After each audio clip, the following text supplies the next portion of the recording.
Hey everybody, Matt Plummer here with Janessa Gans Wilder, and we're going to have a conversation today about how to create a culture of respect and collaboration in the Shasta County board meetings and more broadly in Shasta County. And she's really an expert on this. We first met actually when somebody sent me a note and they're like, oh, there's this interesting event happening around how to have difficult conversations with, I think on there it said former military, and I was like, oh, this sounds really interesting. I need to go to this. And so that was the beginning of our relationship. And I've really valued talking with Janessa because I feel like we're able to talk about kind of anything. Mm-hmm. We don't have to agree, and it's like a really substantive, rich conversation. And so I think that's what we're needing in Shasta County, both at the board meeting, but also just as a community. And so, Janessa, could you share a little bit about kind of your background in this area and any key takeaways from your experiences there? Can I first say a thing about that event? Yeah. The event that we met at, it was 85 people who came together for the first time across the political spectrum. There were people who were leading recall efforts to people who were being recalled, sitting next to each other. We had the folks from the Native community, we had nonprofits, we had this wide spectrum of people. And it was so amazing how it really stayed substantive, the conversation, because it was learning about the art and science of what makes conversations difficult. Why is it that we go into fight or flight mode? Why is it so difficult for me to, stay connected to you and see your humanity, even because what you're saying is really pushing me away, really triggering me. And it was just such a unique thing that I just want to say, like, what a beautiful event that was. We actually did 3 or 4 of those. It would be nice to see those continue in the county because, for one thing, it just brings people together and to have a shared language around, what is my brain doing? Why am I flying off the handle? What makes a conversation so difficult to have, and the types of conversations that we still need to enter into and engage in if we're going to move, make progress on problems in our area. Yeah, we might need to revitalize this. Yeah, exactly. Yeah. My background, I came into the whole field of conflict resolution and empathic listening and things like difficult conversations from the opposite way. I came because of my time in the war, in the Iraq War, as a CIA officer. And so I think first and up close and personal, seeing the costs and consequences of what happens when we cannot talk to each other, and instead when we resort to violence, and the incredible toll on human life, on human suffering, and really how that can spiral out of control. So seeing and really honestly feeling it at a deep personal level. Of course, it was, I lost loved ones in the war. Of course, the toll on the other side, on the Iraqis, and seeing what can happen. Like, this is the end result of if we don't engage in civic and civil dialogue. So that's really my background and why I started a peace building organization right coming out of a war, is because I want to prevent those from happening in the future. It was so traumatic for me and so many people I knew, and for our nation, that I wanted to be on the path of preventing future wars from happening. I think sometimes in Shasta County we're like, there's no way that we can, work together when we have different viewpoints. But if you can figure that out, at least to some extent, in the middle of a war in the Middle East, then certainly those lessons are applicable here, regardless of how polarized it might seem or feel. It's really interesting on that. No, I was, so a few years ago, I was at a meeting at the Euphrates Institute of Peace, and they study foreign conflicts, and they have this checklist for parameters and indicators of when things are starting to spiral onto the level of violence and civic conflict and even civil war. And so we're in this meeting, and she says, look at this list. She said, we're not allowed to, our purview isn't domestic politics in the U.S., but she said, we can go down here and check every single one of these things off here in the U.S. It was like, polarization of the media, dehumanization of the other. It was just on. And I looked at the list, and it was true. These things are happening here. And so even though my work is international and global, this is my community. I live here, and to see the same kinds of dynamics happening here, I don't want us to be apathetic or not taking account of the real threats that there are right now to this dehumanization of especially political parties, of the other sides nationally and locally. So it's actually a very vital, topic, and so important that you're bringing it up, because it really affects our nation too, not just wars abroad. Yeah, totally. And I've been thinking a lot about this idea that we've come to a point where we feel like, okay, if I disagree with you on something that's important to me, then we can't really have relationship. Versus being like, no, actually, it's good to be in relationship with people that you do disagree with, because that broadens your perspective, it sharpens your perspective, helps you refine that. And right now, I think that, a lot of people in Shasta County would say, oh, well, there's a group who, I belong to, and then there's a group that has totally different views on how the world should work, how the role of government in our lives, the role of California, and whether they're doing a good job in Sacramento or not. How do you think we approach it when you do have, a population that is very divided in terms of what they think about really important issues to each other? Well, that's really key. And so what we do in our programs, for example, let's say it's bringing Israelis and Palestinians together, or, to the table. And we start by not diving in right away to heady, like where there's division or politics or higher level issues. What we start with is just like a sitting with our common humanity, like literally just sitting across from the table, like being in one another's presence, asking open-ended questions of, maybe it's a share an act of kindness that you've never forgotten, or tell me about your family, or it's just like, what is happening is that we've lost our bond of we've lost the bond of connection that we have, whether it's community members, whether in that conflict it's Israelis and Palestinians who are neighbors who have coexisted for more than 100 years. And so it's reestablishing, like, okay, we're both Americans, we're both human beings, we're both family members. We can disagree on so many things, but what is a basic elemental bond of connection that we still have in spite of it all?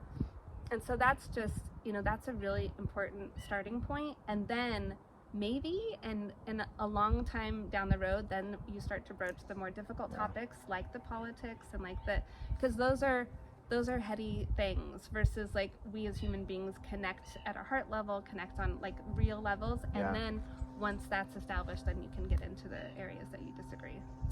I think that makes a lot of sense to me, because one of the things I've been saying is that my focus is let's make progress on the challenges we can all agree exist, and that right now we don't actually have the trust in government, to the goodwill in the community to tackle these more divisive issues, which is kind of a parallel.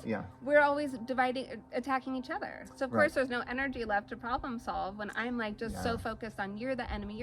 Well, actually the enemy is the problem, but we need each other to work together to fix it. And I do feel like if you listen to the Board of Supervisors meetings, the actual debate around the ideas, the policy proposals, often is getting lost in just the rhetoric of like, well, so-and-so said it, and so therefore it means this, or, whatever their motivations might be. And so I do think, to your point, is like, if we as a community could focus on the things that we all agree are challenges, and I feel like, and having worked on campaigns up and down the state, it's a lot of the same issues. It's homelessness, it's public safety, it's mental health, addiction, wildfires, drought, and you could probably add a few more in there, but those things, it's like, I think if you asked almost anybody in Shasta County, hey, do you think that these are relatively important? They'd be like, yeah, let's make some progress in there. Roads is another one. Like everybody wants the roads not to have as many potholes as they currently do.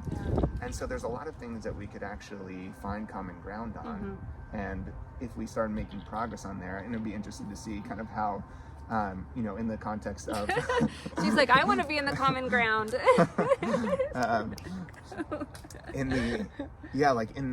In the conversations or workshops that you have, like, how do you then, what does that transition look like to the harder, more heady topics that you're talking about?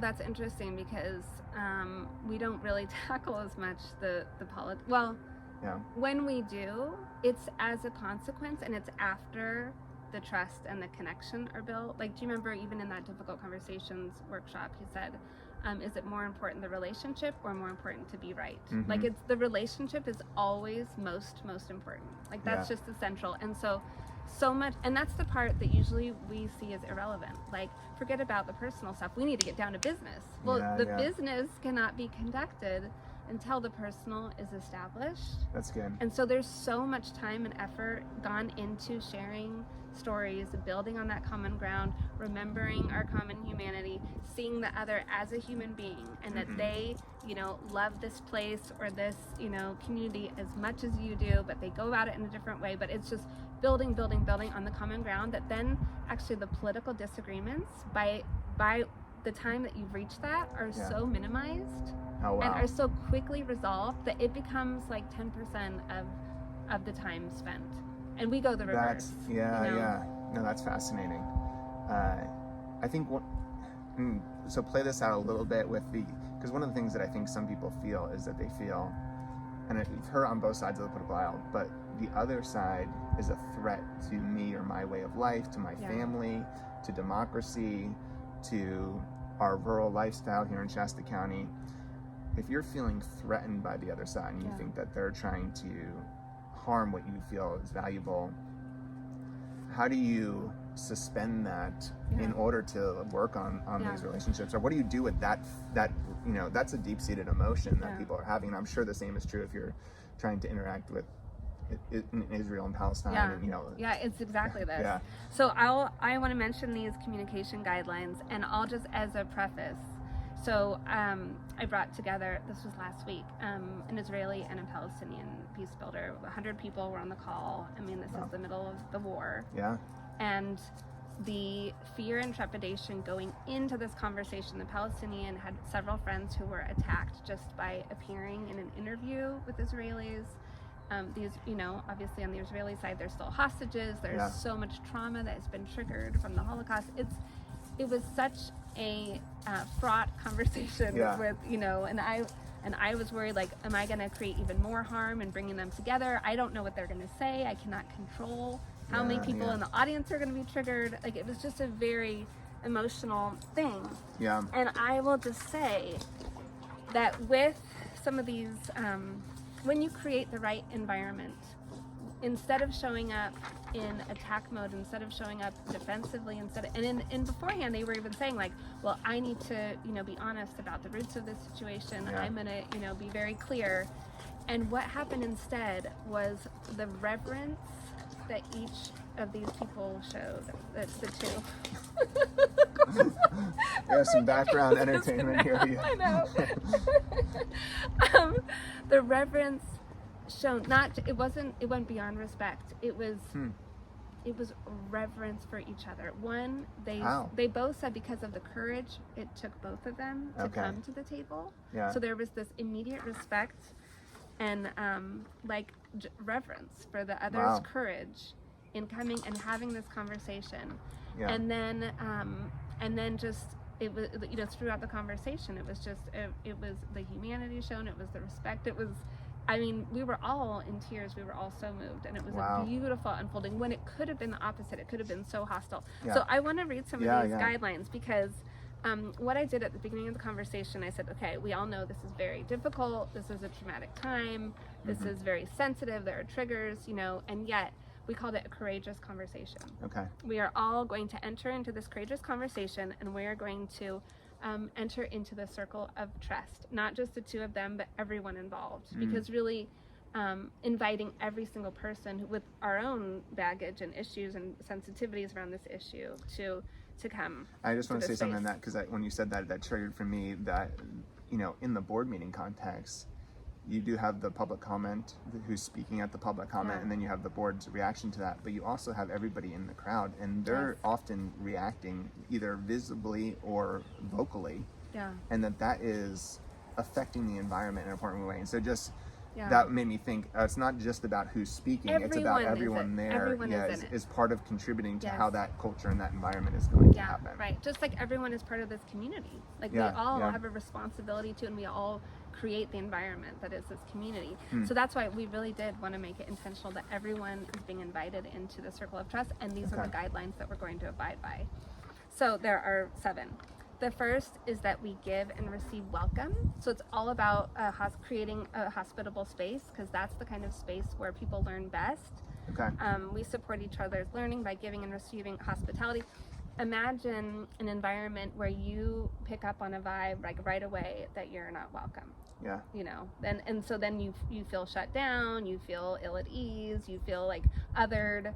So, you know, instead, imagine at a board of supervisors meeting or whatever that there is this sense of welcome extended, that everyone who comes, you are both giving that welcome and you are receiving. You feel welcome. You feel like you can bring your whole self to the table. Yeah. It sounds like a pipe dream here, but like that's just number one. Like, yeah, no, that's good. And that's what we did with both this Israeli-Palestinian, like just thanking them over and over for their courage, for their commitment, that they were welcome to be authentic, that we were all showing up, you know, giving our best selves.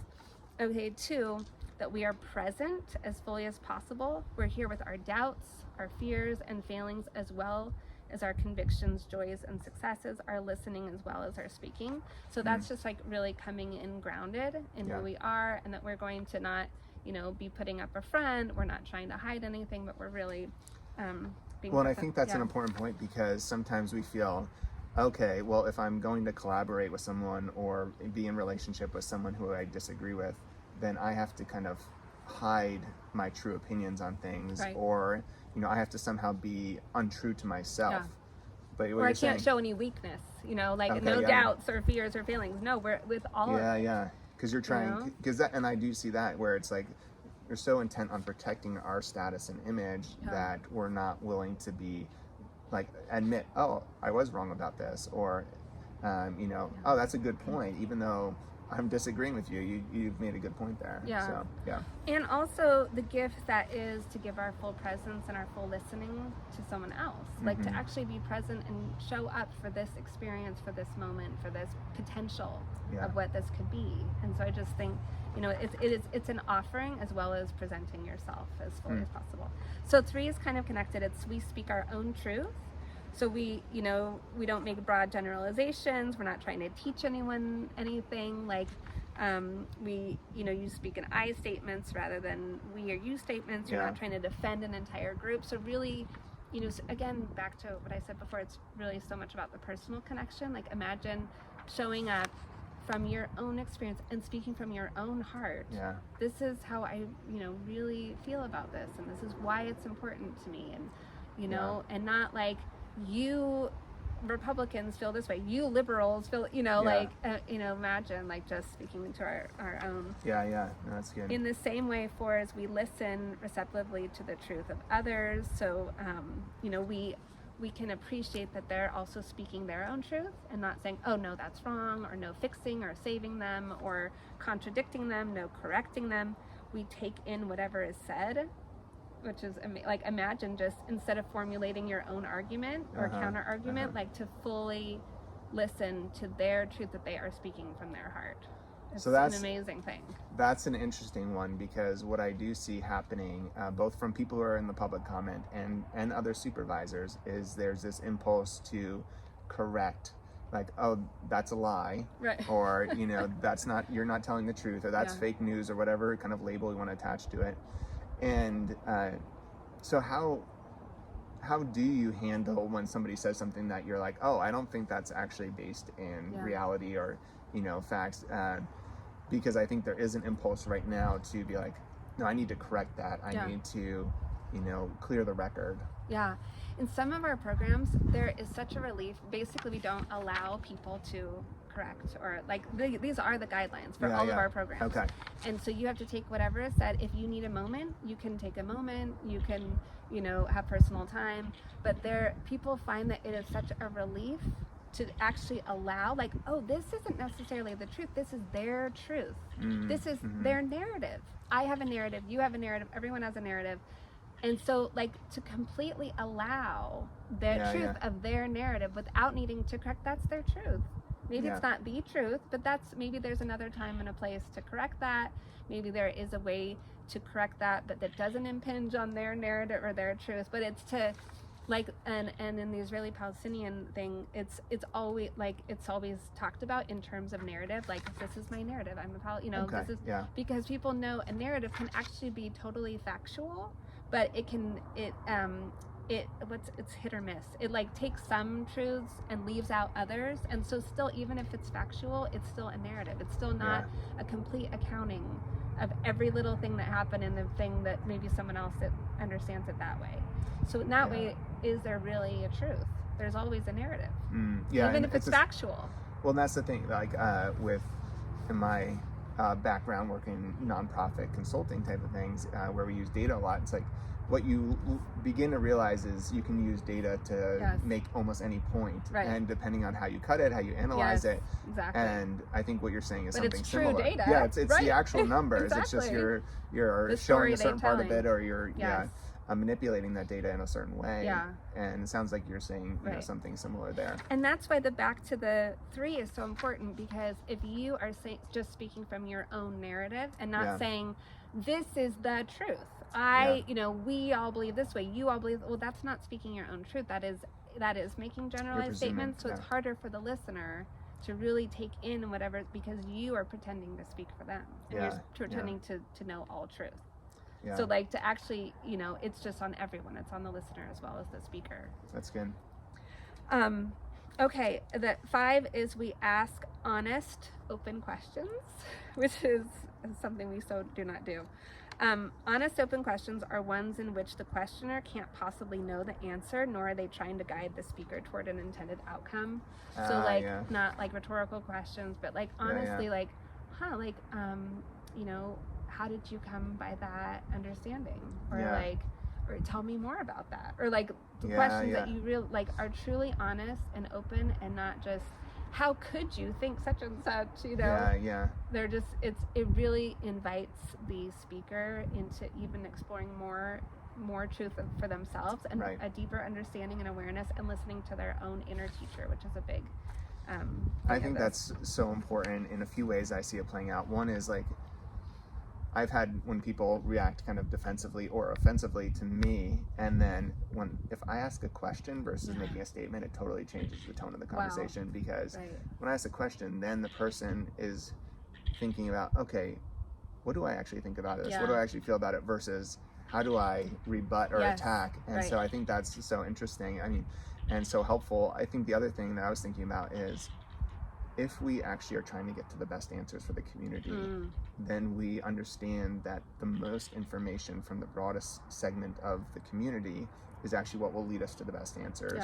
And so we have this hunger to understand various perspectives and this intellectual curiosity that we're like, oh, I want to, like, and I've had people reach out to me and be like, I don't, I'll share some data about homelessness or whatever, and they'll be like, oh, I don't think you understand homelessness. Like, I've had a family member who's lived on the streets, and I'm like, oh, I actually really want to hear your story, because I don't have that perspective. And that's part of understanding it. And so I do think if we had this intellectual curiosity of like, oh, I'm really, I know I don't have your perspective. So what is it? Like, help me understand that. I think that would help drive that value to be more prevalent. I mean, my work in intelligence, it was like, the more data points you had, the better the answer. So imagine if you only read a certain number of, intel briefs or cables, like you had to, the widest swath possible in order to fill in the puzzle pieces of the reality. And so it was like, it was like never enough. Like, it was just constantly, this need for insatiable curiosity and really understanding. So that's good. I think that's key. I like that. By the way, these are not mine. These are Parker Palmer's. He's amazing educator and author and teacher, and he's Quaker, and these are kind of based on the Quaker model of like community reconciliations that they do. They do. So anyway, it's not mine. Just don't want to take credit. Okay, the 6th is when the going gets rough, turn to wonder. I love this one. If we feel judgmental or defensive at someone's narrative, we can ask ourselves, I wonder what brought her to that belief. I wonder what he's feeling right now. I wonder what my reaction teaches me about myself. So we can set aside the judgment to listen to others and ourselves more deeply. So, like, wow. Okay, let's try to take a real life Shasta County example here.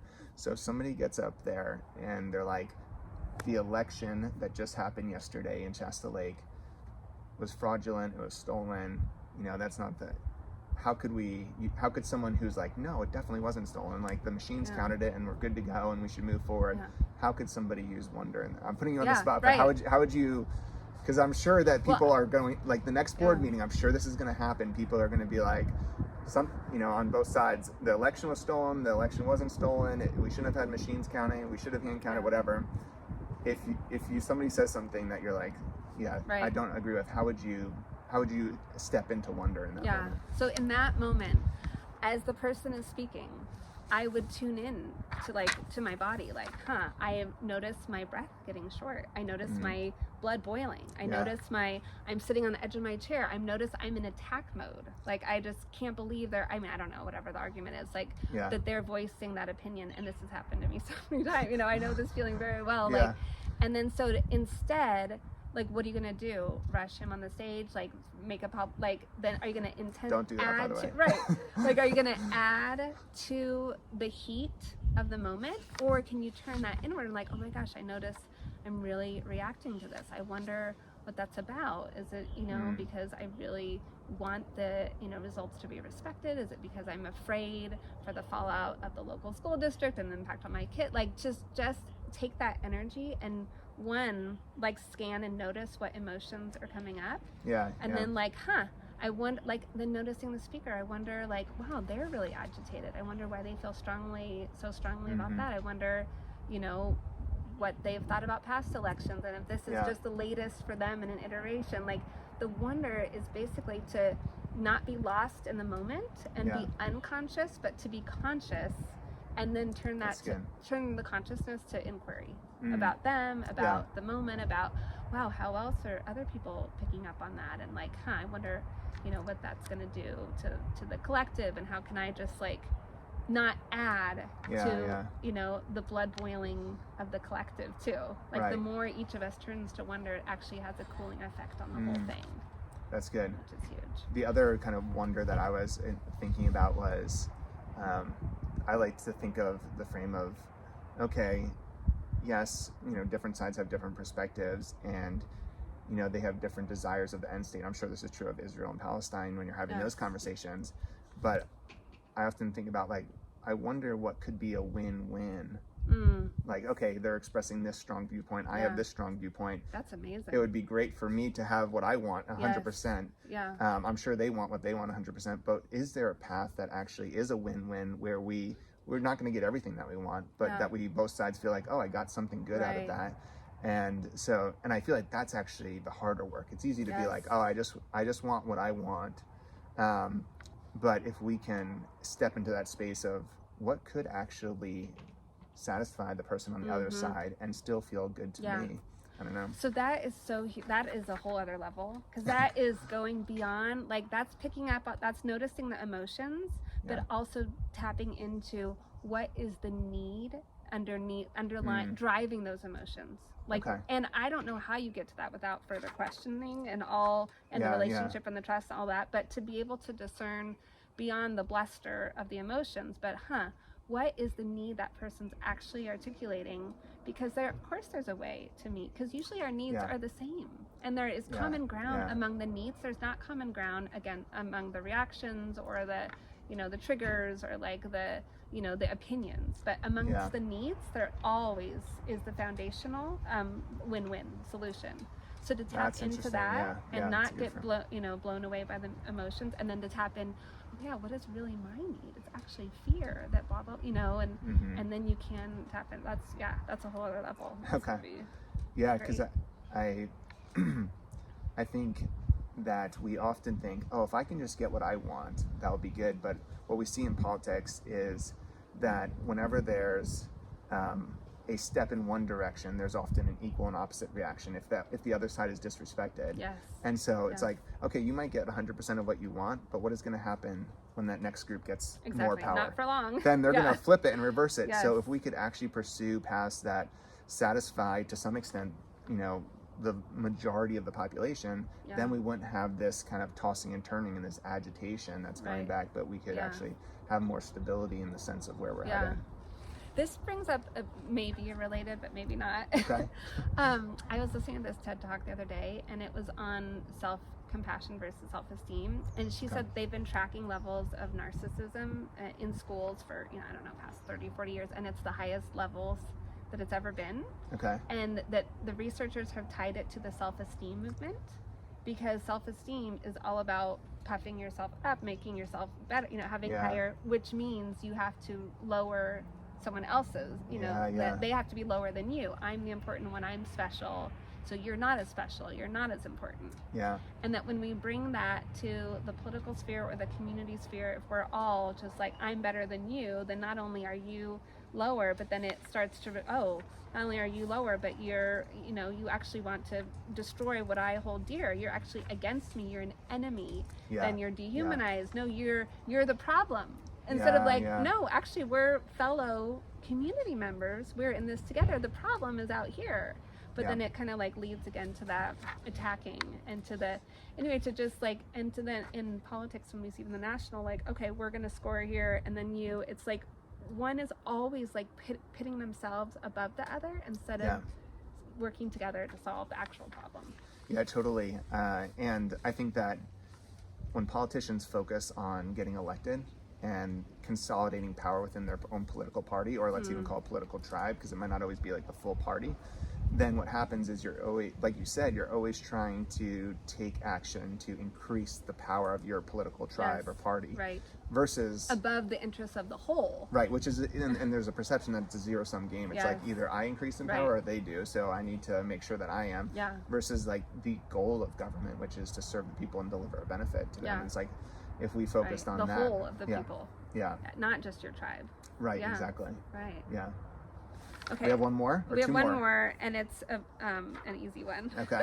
The 7th, and it wouldn't relate to maybe a Board of Supervisors meeting, but it's important in the small circles that we do, and we observe confidentiality. Nothing shared in a circle of trust will be repeated to other people. So just the sense of, again, what is going to be trust building, maybe if someone said something to you in confidence and then you hear it spread around town, just a sense of specialness of the circle, that we are in it together and we're building that trust. So, yeah, I think there is something Can we have post these at the next Board of Supervisors? You can try. But I do think that actually is relevant in terms of there's a measure of, you can make a point about an argument, this action was taken and I don't think this was the right action, without trying to insult the person who is behind that. And I think that's a little bit of what is talking here. It's the goal shouldn't be to insult the person or tear down the person who was associated with a bad idea. It should be to move past the bad idea. And so I think that kind of, at least that's how I'm interpreting in this context. Yeah. So those are good. Yeah, aren't they? Yeah, I like that. And I think that it's kind of incumbent on all of us to step into that. I mean, so say you're one person and you're going into an environment like you in the example you shared of that 100-person Zoom call, or I assume it was a Zoom call. You were the leader and you had the ability to set the tone. Yes. How, as one person, either as say if I get elected as one supervisor or as one person who's coming to a board meeting and decides to share a public comment, what can that person do to begin to create that environment that actually fosters that more broadly? Yeah. Which I know is a tough question. Well, but, I mean, I know we've talked about how one person can always model it. You speak more with your example than words. It's always the presence that you bring to it. And so in that, especially if even if you're just showing up to a meeting, but you model it in the public comment, but then if you are on the Board of Supervisors and you model that, that's a game changer, because then everyone in the audience is seeing that modeled and reflected. But also I think that these are such limited skills that we have. We're not taught in school. We're taught debate. We're taught presentation. We're taught speaking. We're not taught listening. We're not taught trust building. We're not taught, we're taught self-esteem. We're not taught compassion, for the other. And so there is something about, it's not how do we even gain the skills required to do this work? It's just not prevalent. We don't see it modeled. really on any level in our society right now. Really the True. opposite is modeled. Yeah. And so how, what are the steps we can take to gain these skills? And then at a community-wide level, or even at the county level, it's like, how are there more workshops being held, or are there ways that small groups or nonprofits can take on this kind of work to build the fabric of that civil society? Because I think this is what connects to everything. This does relate to our ability to solve problems effectively as a community. This does relate to the health of our debate and our community, and getting those ideas on the table. Like, there's just so many ripple effects, and if we don't know how to do this, then how are we let's take the skill, gain the skills required to do it, because it's not taught to us. And it's maybe second nature, but we need reminders of that second nature. Yeah, totally. I think what you're saying is, like, it's the foundation for, and almost like a prerequisite for our ability to address some of the harder challenges. Because I think, things like homelessness, mental health, addiction, the jail, the criminal justice system, those are so interconnected and complex issues that if we don't have the ability to marshal the resources and the energy of, a large portion of the community to direct towards that, we're not going to be successful. And so it is so important there. I think maybe one more question, which is, I think I know your answer will be on this, but I think there's some perspective in our country of like, oh, we have such dramatically different viewpoints today between people on one side of the aisle versus the other, that there really is no hope for reconciliation, for working together. Like, our only outcome is to live in increasingly, ideologically isolated areas of like, oh, well, that's a red community and that's a blue community, or civil war, right? You actually hear people talking about like that civil war might be on the horizon for the country. Which, what is, like, do you have hope for, in the midst of polarization, that we can see, even in the midst of our significant disagreements, that we can get past that? And if so, what are your reasons for hope? Well, we're not Iraq, and we're not Israel and Palestine. It's like the context that I most often work in are so extreme. Sometimes I laugh at, like, what are we even fighting about? Like, especially in Shasta County, like, they're like demographically, like, we line up so similarly. Hardly any difference in religion, hardly any difference, like race, like just all of it. And so I mean, of course there's hope. Like, we're not there yet, and there's a wide spectrum between where we are and war. And so, like, if at any point we can take those steps at very small levels to restore trust, to restore dialogue, to practice respect and civility, in our conversations and our tones, like, then, and if different communities around the country are doing that and are working at that, and people are consciously just taking steps towards that, then I think it's not even gonna ever get to down the road where it could be. I think that's helpful context to, like, zoom out and be like, there's other communities that have much more significant differences, because sometimes over like thousands of years, and like the Sunni Shia divide and the fight over land, and like Jews and like, they're just so ingrained. And even my last trip to Israel, so this was before the latest war, but we were in this group, and they were like, we're really concerned with the U.S. like, how's it going? Like, we just hear all about Congress can't get along and and all this. Like, do you need some of our skill? Like, we've been at this a long time, and like, we know how to deal with dialogue. Like, can we help in some way? And I was like, oh, how sad that like we're like, it's that obvious to the rest of the world. There are some issues, but like, we're still so far away, and like, the more this becomes intentional and we can work on it, is just better for the health of our communities and the country. Well, I think that, and the framing of like, this is a skill that we haven't necessarily been trained to do, and so there's no blame of like, oh, you're doing a horrible job on this. It's like, instead it's like, okay, how do we cultivate this each individually and as a community, because it is a skill to be learned, and it's actually something that we all can get good at. And that, I would suggest, and I think you'd probably agree with this, that like, the future of our community, and this being a place where people want to live, where people feel like there is hope for solving the problems that we're facing, and seizing the opportunities that are before us, that actually relies upon being a community where we can work together, where we can overcome our differences. Yeah. So, yeah. This is Good. yeah. Anything else you want to share, or Well, thoughts just you that have, or I so appreciate you even bringing this up as a priority, because so many people, it's just viewed as irrelevant. You know, again, let's get down to business, let's focus on the problems. And I just think it is the precursor to any problem solving. And what you were saying, like, you know, if we can marshal the resources to solve the problems, but also we're so distracted right now in attacking, our energy is going to tearing down the other, that we don't have any energy left to focus on the actual real problems that beset us. So it's like, you know, doing this kills two birds in one stone. Like, it's just so vital and central to the conversation. And again, we don't really have the skills or awareness to do it. But if we're not even conscious of that we don't have these skills and that they're important, then we're nowhere. So thank you for just bringing it up as a priority, as something to talk about. And I really appreciate that. Yeah, absolutely. And I'm grateful that we have experts like you in Shasta County, you know, who have done this in like the hardest environments to be able to benefit from that. Maybe it'd be a little easier here.